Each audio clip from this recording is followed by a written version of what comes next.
Blizzard. Quand on parle de jeux vidéo, ce nom nous évoque immédiatement des univers mythiques, des mondes qui ont marqué des millions de joueurs à travers le temps. Warcraft, Diablo, Starcraft, des franchises qui ont défini des générations, qui ont posé les bases de ce que le jeu vidéo pouvait offrir de meilleur. Puis en 2016, Blizzard sort un nouveau titre qui explose dès sa sortie, un jeu coloré, nerveux, accessible à tous mais avec une profondeur stratégique énorme, un jeu qui va révolutionner le monde du jeu vidéo et conquérir le cœur de millions de joueurs, Overwatch. Conflict. As the world teetered on the brink of anarchy, a new hope arose. An elite international task force charged with ending the war and restoring liberty to all nations. Overwatch. Soldiers, scientists, adventurers. Son succès a été fulgurant, la scène de l'e-sport s'est ruée dessus et pour un temps, Overwatch semblait intouchable, prêt à régner sur le monde du jeu compétitif pour toujours. Mais comme on dit, chaque bonne chose a une fin, donc aujourd'hui on va retracer ensemble la formidable ascension, puis la lente descente aux enfers, d'un jeu adoré par tous puis détesté par des millions de joueurs, Overwatch.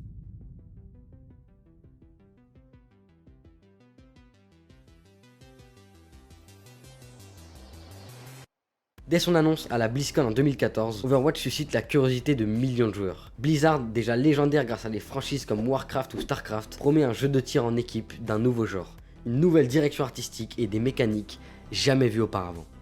Lancé officiellement en mai 2016, Overwatch connaît un énorme succès immédiat. Des millions de joueurs se jettent sur leur PC, attirés par un univers coloré, des personnages attachants et des mécaniques passionnantes. Et ce succès ne repose pas uniquement sur les mécaniques de jeu, mais aussi sur ce qu'il propose de nouveau dans le genre du FPS. Overwatch séduit parce qu'il offre une expérience où chaque joueur peut s'identifier à un héros avec sa propre histoire, son propre style et sa propre personnalité. Avec en plus des cinématiques dignes de véritables chefs-d'œuvre encore aujourd'hui, Blizzard réussit ce qu'aucun autre jeu n'avait réussi à faire, donner une identité complète à tous ces héros, un caractère et une vie. C'est ce mélange entre des personnages uniques et un tout nouveau gameplay qui permet à la fois aux amateurs de s'amuser rapidement et aux joueurs compétitifs de s'investir dans une stratégie, de découvrir des nouvelles techniques et des nouveaux passages secrets pour faire remporter leur équipe. Les héros comme Tracer, Reaper ou Mercy deviennent rapidement des icônes du jeu vidéo, accompagnés par des animations, des voix marquantes et un design unique sur le marché. Le choix artistique que Blizzard a décidé de prendre tranche radicalement entre les FPS au graphisme maladroit presque drôle avec les FPS ultra réalistes. La direction artistique du jeu est pile en son milieu. Un décor futuriste, même utopique, détaillé mais pas trop, car c'est aussi ça la force d'Overwatch. Un jeu qui, en plus de nous proposer des personnages uniques et des mécaniques jamais vues auparavant, un paysage imaginaire qui ne reprend aucun code de la vie et qui ne s'inspire sur aucune autre production. Si bien qu'en pleine partie, on pouvait, au lieu d'aider nos camarades, se poser quelques secondes afin d'admirer la beauté d'un nouveau décor, d'une nouvelle vision du futur. Bref, un jeu nouveau en tout point. Grâce à son succès, Blizzard réussit très rapidement à créer une communauté engagée en proposant régulièrement des événements de jeu, des skins et des cosmétiques variés, et une communication quasiment irréprochable avec ses joueurs. Ce cercle vicieux entre plainte des joueurs et réponse immédiate du jeu en résolvant ce problème entretient la hype du jeu et pousse toujours plus de joueurs à rejoindre l'aventure. Donc en 2017, le succès est indéniable, Overwatch compte plus de 30 millions de joueurs à travers le monde et devient un phénomène culturel. À tout ce succès ne manque plus qu'une seule catégorie de joueurs, les joueurs compétitifs. Et là aussi, Overwatch installe parfaitement l'e-sport dans son jeu, avec la création de l'Overwatch League.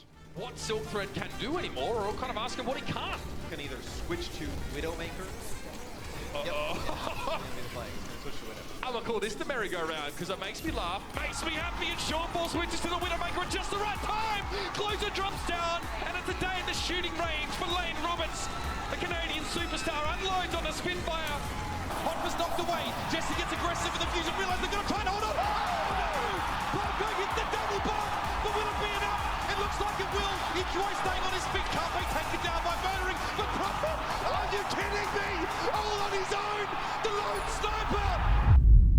Pour la première fois dans un FPS, Blizzard met en place une ligue professionnelle franchisée avec 20 équipes liées à des villes réelles à l'image des sports traditionnels.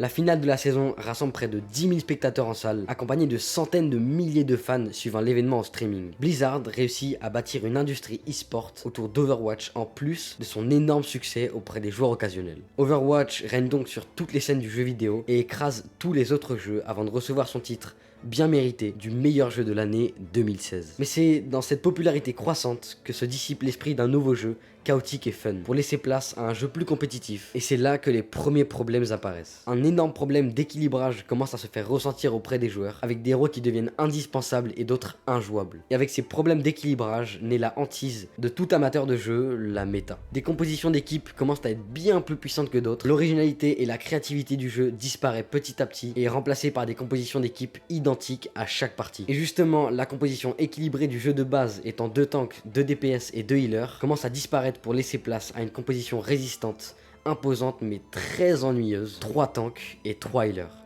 Cette composition permet à une équipe de rester en vie littéralement toute la partie. Avec 3 tanks qui ont déjà énormément de vie et en plus chacun soutenu par un healer, les équipes ne meurent tout simplement jamais, donnant un gameplay fade et surtout très toxique. Donc forcément, dès la saison suivante, des signes de fatigue apparaissent. Les audiences Twitch chutent, les pics à 430 000 spectateurs lors des matchs majeurs en début 2019 tombent à environ 100 000 à la fin de l'année, et cette baisse symbolise les premiers frémissements dans la popularité d'un jeu encore très apprécié, marquant le début d'une période qui risque d'être plus difficile pour le studio, pourtant encore à son apogée. A partir de 2019, Overwatch commence à sentir le souffle de la concurrence, particulièrement avec l'arrivée des nouveaux titres qui reprennent des mécaniques très proches mais plus modernes, attirant une grande partie de la communauté d'Overwatch. Si Apex Legends frappe fort dès février 2019 avec son Battle Royale dynamique et gratuit, c'est surtout un nouveau monstre du jeu vidéo en équipe qui va arriver sur le terrain et tout détruire sur son passage.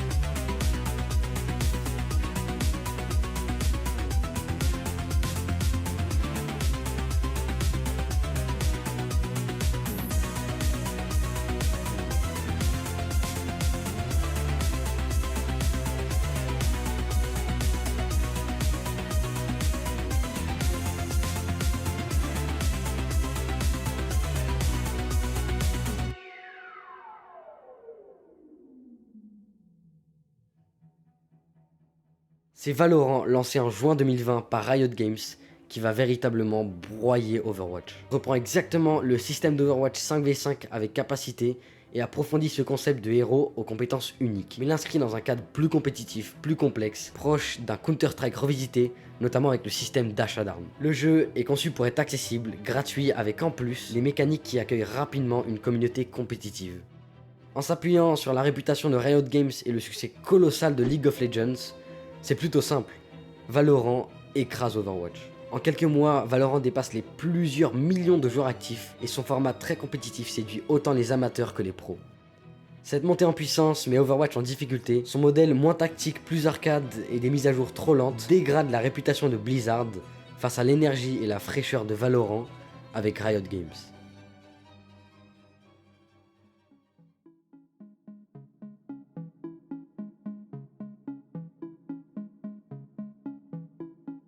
Et pendant que les autres studios explosent, Blizzard semble avoir du mal à maintenir l'intérêt autour d'Overwatch. Les mises à jour majeures se font rares et les nouveaux contenus manquent de fraîcheur. Le dernier héros important, Echo, n'est introduit qu'en 2020, laissant un vide créatif de plus de 2 ans. La communauté exprime son mécontentement en pointant du doigt des ajustements d'équilibrage incohérents qui provoquent un déséquilibre en compétition et un système de lootbox jugé excessif et trop coûteux, renforçant un sentiment d'exploitation financière.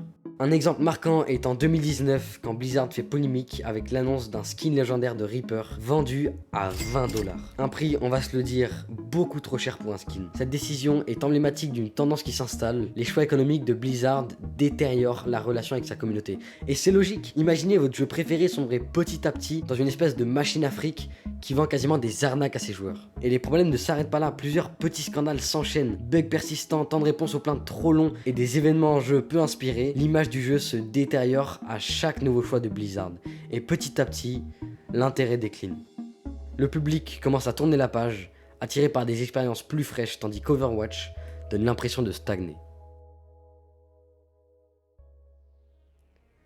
Et à toutes ces difficultés externes s'ajoute un problème énorme. Blizzard fait face à des problèmes, cette fois internes, qui vont impacter durablement l'image du studio et par ricochet celle d'Overwatch. En juillet 2021, une enquête majeure publiée par The Washington Post dévoile un environnement de travail toxique chez Blizzard, avec des accusations de harcèlement sexuel et de discrimination au sein du studio. Cette révélation choque la communauté, déjà écœurée par les décisions de Blizzard vis-à-vis d'Overwatch, et la réaction est donc immédiate. Aussi bien les joueurs amateurs que les professionnels et que les influenceurs, tous boycottent certains événements et certains arrêtent même complètement de jouer à n'importe quel jeu lié à Blizzard, marquant une rupture brutale avec le studio. Et dans ce contexte catastrophique, le départ de Jeff Kaplan en avril 2021, qui était le directeur créatif d'Overwatch depuis son lancement, est plus qu'un coup dur. Kaplan était non seulement un visage emblématique du jeu, mais aussi un lien essentiel avec la communauté. En s'en allant, Jeff Kaplan a emporté l'âme d'Overwatch avec lui. Sans lui, les décisions semblent moins cohérentes, les mises à jour se font encore plus rares et le rythme de nouveauté ralentit encore plus, comme si c'était pas déjà assez lent. Et la communauté commence à perdre espoir de revoir un jour Overwatch briller comme en 2016. Un joueur professionnel de l'Overwatch League résume bien la situation. C'est frustrant de voir un jeu avec autant de potentiel se transformer en un chantier permanent où rien n'avance. L'Overwatch League perd progressivement son intérêt et les audiences streaming chutent de très haut.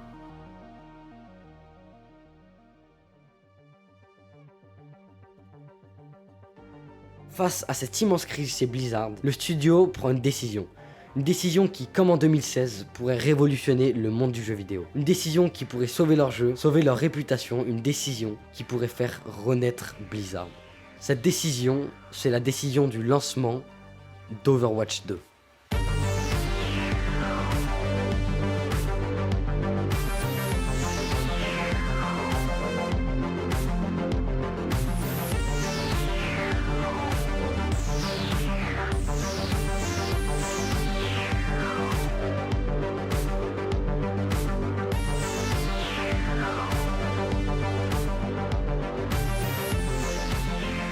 Pour tenter de relancer la machine, Blizzard mise tout sur cette suite de leur jeu miracle, cette fois gratuit et présenté comme une renaissance nécessaire et attendue. Annoncé en 2019, Overwatch 2 promet une révolution, graphisme modernisé, gameplay repensé et surtout un passage au modèle free-to-play, ce qui donne cet espoir tant attendu aux joueurs. Sa sortie officielle en octobre 2022 voit jusqu'à 4 millions de joueurs simultanés au lancement, un chiffre impressionnant qui témoigne de l'attente autour du jeu et qui, enfin, va faire renaître Blizzard. Ou pas. Peu de nouveautés majeures avec un contenu identique à Overwatch 1, un modèle free-to-play basé sur des microtransactions lourdes de partout. Le gameplay n'apporte rien de révolutionnaire, donnant l'impression que le jeu n'est qu'une simple mise à jour. L'équilibrage est tout simplement ridicule, certains héros écrasent tous les autres et d'autres sont injouables. Le système de matchmaking est complètement aléatoire, ce qui fait que tu peux te retrouver soit avec des gens beaucoup trop forts, soit avec des joueurs qui ont découvert le jeu le jour même. Et pour finir, la communauté est toxique, la modération est inexistante. Bref, Overwatch 2 est le jeu que personne n'attendait. Statistiquement, la chute est nette. Au bout de 6 mois, le nombre moyen de joueurs actifs tombe sous la barre des 700 000, un chiffre lamentable comparé à d'autres FPS. L'Overwatch League continue de perdre de sa popularité, réunissant plus qu'environ 50 000 spectateurs en ligne, loin des pics des premières années. Plusieurs streamers comme Segul ou Stylosa commencent à critiquer publiquement Overwatch 2, parlant d'un jeu sans âme et d'un recyclage sans innovation, n'existant plus que pour l'argent, ce qui a contribué à refroidir encore davantage le nombre de fans. L'échec d'Overwatch 2 montre les difficultés de Blizzard à se renouveler et à retrouver une place dans un marché de plus en plus compétitif. Et ce qui était censé être la suite d'un jeu autrefois adoré de tous, va finalement tuer définitivement Overwatch.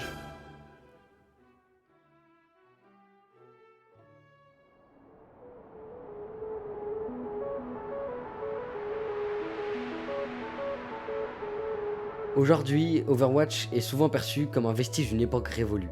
Peu de nouveaux joueurs s'y intéressent et la scène compétitive est devenue quasiment inexistante. Blizzard quant à lui lutte pour regagner la confiance de sa communauté, mais les scandales passés et leur manque de renouveau compliquent la tâche. Le studio tente de relancer d'autres projets comme Diablo 4 ou StarCraft remasterisé, mais aucun n'a encore réussi à reproduire la renommée et l'enthousiasme d'avant. Au final, la chute d'Overwatch reflète une accumulation de choix discutables, d'erreurs stratégiques et de crises internes qui ont fragilisé la licence. Une descente aux enfers qui illustre aussi les défis immenses auxquels doit faire face un géant du jeu vidéo dans un marché en perpétuelle évolution. Overwatch, c'est le conte d'un jeu qui à sa sortie a redéfini tout un genre, un jeu qui a su rassembler des millions de joueurs autour de héros iconiques, d'une direction artistique unique et d'un univers presque utopique. C'est aussi l'histoire d'une entreprise qui a cru pouvoir vivre éternellement sans écouter sa communauté. Une entreprise qui, face à la concurrence, a trop tardé à innover et a trop misé sur son image et pas assez sur la passion. Et aujourd'hui, Overwatch n'est pas mort, mais il survit. Il flotte quelque part entre la nostalgie d'une époque révolue et l'espoir d'un retour qu'on ne sait plus attendre. Car derrière chaque skin à 20€, chaque promesse non tenue, chaque update inutile, c'est un rappel simple mais brutal.